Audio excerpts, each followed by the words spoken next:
මේ ඔබ දකින්නේ ගිය අවුරුද්දේ දෙසැම්බර් මාසයේදී චීනයේ පෞද්ගලික සමාගමක් එයාලගේ රොකට්ටුවක් ගොඩබසවා ගන්න ගත්ත පළවෙනි උත්සාහය. ඒක අසාර්ථකයි. මේ ඊට ටික දවසකට පස්සේ චීනයේ රාජ්‍ය අංශයෙන් හදපු රොකට්ටුවක් ගොඩබසවා ගන්න ගත්ත පළවෙනි උත්සාහය. ඒකත් අසාර්ථකයි. හැබැයි මේ තියෙන්නේ මීට සතියකට විතර කලින් චීනයේ රාජ්‍ය අංශයෙන් හදපු තවත් රොකට්ටුවක් සාර්ථක ලෙස සාගරයේ ඉලක්ක කරපු ස්ථානයට ගොඩබසින ආකාරය. ඒ විතරක් නෙමෙයි මේ රොකට්ටුව ගොඩබසින්න කලින් තවත් ලොකු වැඩක් කරලා ආවේ.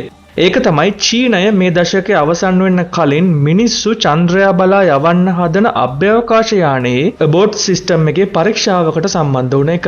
දැන් මේ කීව දේවල් සියරම පැටලුණා වගේද? හරි එහෙනම් අපි එකින් එක බලමු. 3, 2, 1, we have liftoff. චීනය 2030 අවුරුද්ද වෙන්න කලින් චන්ද්‍රයා මතට මිනිස්සු යවන්න ඉන්න කියලා ඔයාලා දන්නව ඇතිනේ. ඒකට යොදා ගන්න අභ්‍යවකාශ යාන දෙක සහ රොකට්ටුව ගැන මම මීට කලින් වීඩියෝ එකක විස්තර කළා.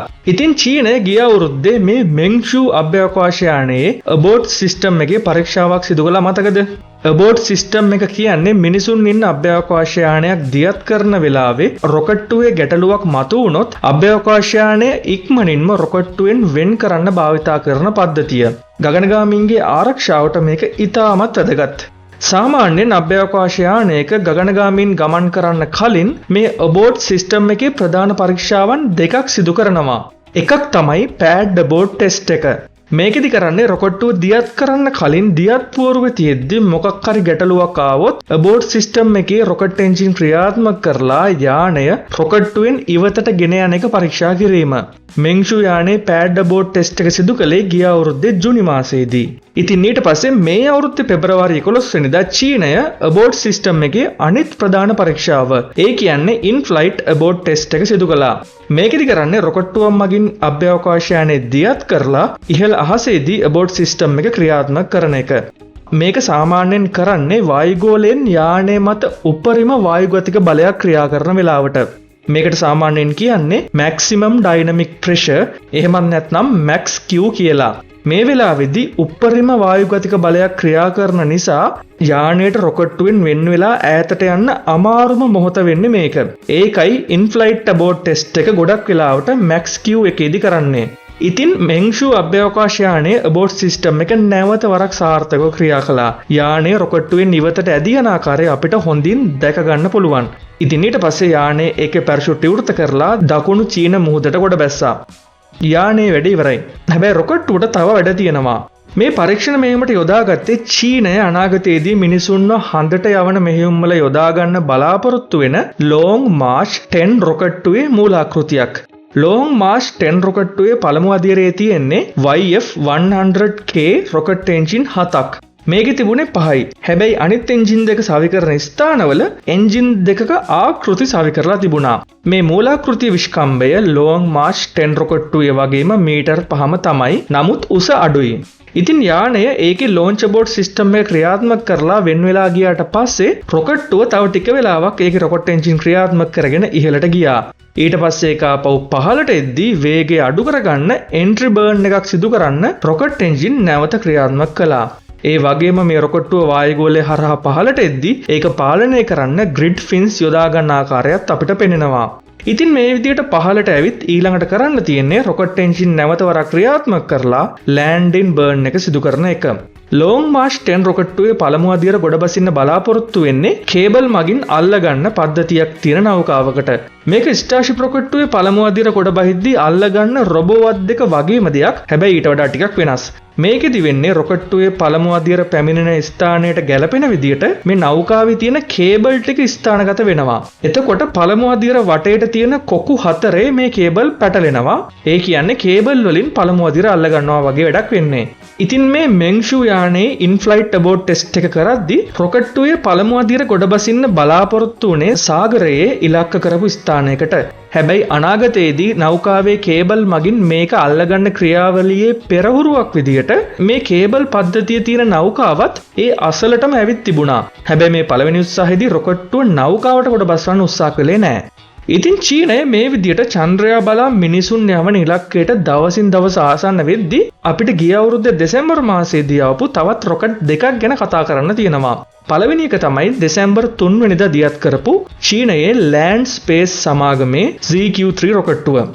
අදියර දෙකක කක්ෂීය රොකට්ටුවක් වෙන මේකේ පළමු අදියර ක්‍රියා කරන්නේ ඔවුන්ගේම TQ-12A රොකට් එන්ජින් 9කින්. දෙවන අදියරේ තියෙන්නේ TQ-15A රොකට් එන්ජින් එකක්. මේ එන්ජින් දෙකම ද්‍රව මීතේන් සහ ද්‍රව ඔක්සිජන් දහනය කරන රොකට් එන්ජින්. ඔයාලා දන්නවා ඇතිනේ ලෑන්ඩ් ස්පේස් කියන්නේ ද්‍රව මීතේන් සහ ද්‍රව ඔක්සිජන් දහනය කරන රොකට් එන්ජින් යොදාගෙන අභ්‍යවකාශයට සහ පෘථිවි කක්ෂයට මුලින්ම රොකට් යවපු සමාගම කියලා. ඉතින් ගිය අවුරුද්දේ දෙසැම්බර් 3 වෙනිදා දියත් කළේ ලෑන්ඩ් ස්පේස් සමාගමේ පළවෙනි ZQ-3 රොකට්ටුව. ඔවුන් පළමු දියත් කිරීමේදීම රොකට්ටුවේ පළමු අදියර ගොඩබස්වා ගන්න උත්සාහ කළා.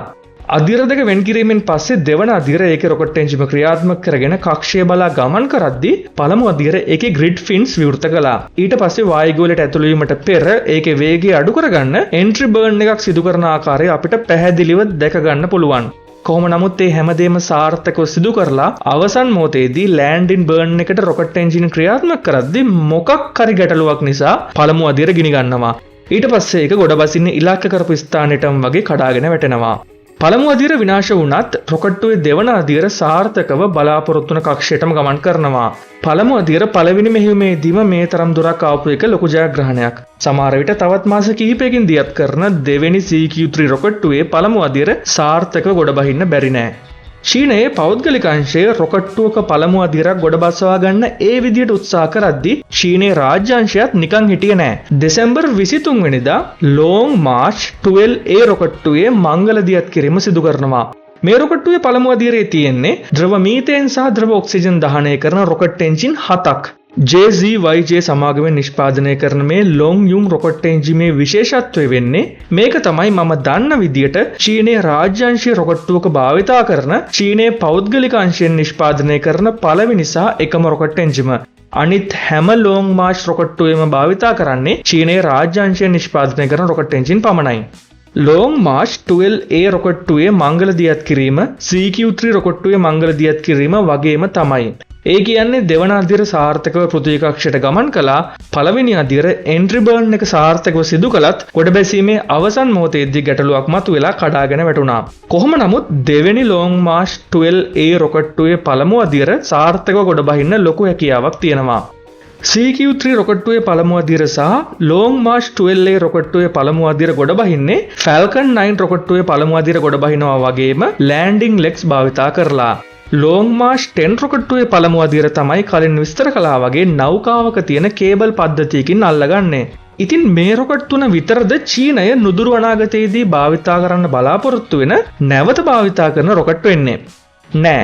2026 අවුරුද්දේ මංගල දියත් කිරීමට සූදානම් කරමින් පවතින නැවත භාවිතා කරන්න පුළුවන් චීන රොකට් ගොඩක් තියෙනවා.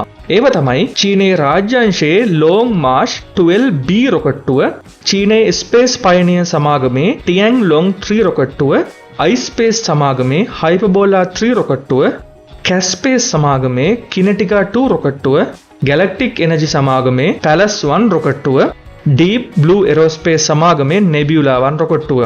ඉතින් ලොං මාර්ච් 10 රොකට්ටුව මිනිසුන්ව චන්ද්‍රයා බලා යවන මෙහෙයුම් වලට යොදාගද්දී මේ අනිත් රොකට් මොන වගේ දේවල් වලට යොදාගනීවිද? චීනයේ රජය මේ වෙද්දි චන්ද්‍රිකා දහස් ගණනකින් සමන්විත වෙන ස්ටාර්ලින්ක් වගේ අන්තර්ජාල සේවා සපයන චන්ද්‍රිකා ජාලයක් දියත් කරමින් ඉන්නවා. ඒ වගේම චීනයේ ප්‍රාදේශීය රාජ්‍ය ආයතනයක් ඒ වගේම අන්තර්ජාල සේවා සපයන චන්ද්‍රිකා දහස් ගණනකින් සමන්විත චන්ද්‍රිකා ජාලයක් දියත් කරන්න පටන් අරන් තියෙනවා. ඊට අමතරව චීනය චන්ද්‍රිකා ලක්ෂ 2ක තවත් චන්ද්‍රිකා ජාලයක් දියත් කරන්න අවසර ඉල්ලලා තියෙනවා. ඉතින් මේ සේරම චන්ද්‍රිකා දියත් කරන්න නම් නැවත භාවිතා කරන්න පුළුවන් රොකට් ගොඩක් අවශ්‍යයි. ඉතින් මේ දියත් කිරීම ඉලක්ක කරලා තමයි චීනයේ පෞද්ගලික සමාගම් ගණනාවක්ම නැවත භාවිතා කරන රොකට් සංවර්ධනය කරමින් ඉන්නේ. ඉතින් මේ ගැන ඔයාලගේ අදහස් කමෙන්ට් කරන්න අමතක කරන්න එපා. ඒ වගේම මේ වීඩියෝ එකෙන් අලුත් දෙයක් ඉගෙන ගත්තා නම් මේ channel එක subscribe කරන්න අමතක කරන්න එපා. එහෙනම් ගිහින් එන්නම් ඊළඟ වීඩියෝ එකෙන් හමු වෙමු.